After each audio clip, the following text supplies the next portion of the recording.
তোরা এই দুটো ভাই প্রত্যেক দিন গন্ডগোল হস। এই তোদের কাহিনী কি কত? আমি কোন কিছু করি নাই আব্বা, সব ওর দোষ। রাগ তোর দোষমোষ। আরে তোরা দুজনের রক্তের ভাই, তোগারে উচিত হচ্ছে তাল মিল করে চলা। আর শোন, ভবিষ্যতে কিছু ভালো কিছু করার জন্য তোগারে উচিত কাঁধে কাঁধ মিলিয়ে চলা। ঠিক আছে আব্বা। ওই ঠিক আছে মিকাস, আমি কিছু বুঝি না। তোরা দুটো ভাই এখন থেকে, এই মুহূর্তে থেকে কাঁধে কাঁধ রেখে চলাফেরা করবি।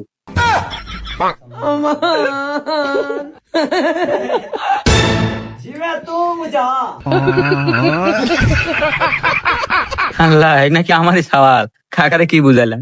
ভাই একটা বিস্কুটের প্যাকেট দেন, বড়। এই যে ভাইয়া। ভাইয়া আমার কাছে তো ক্যাশ নাই, বিকাশে টাকা মারবো। বিকাশ নাম্বারটা কোন?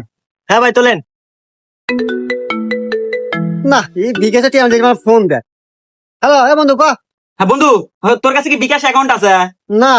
নগদ? আরে নাই। আরে বন্ধু, আমি তো এই যে 6 মাসের মনে কাঠমিস্ত্রির কামে আসছিলাম নওগাঁ। তুই যে আমার থেকে 2000 টাকা পালন না, ওইটা তোর বিকাশে দিবার চাইলাম। হুমুন্দি কয় কি রে? জীবে তো মজা।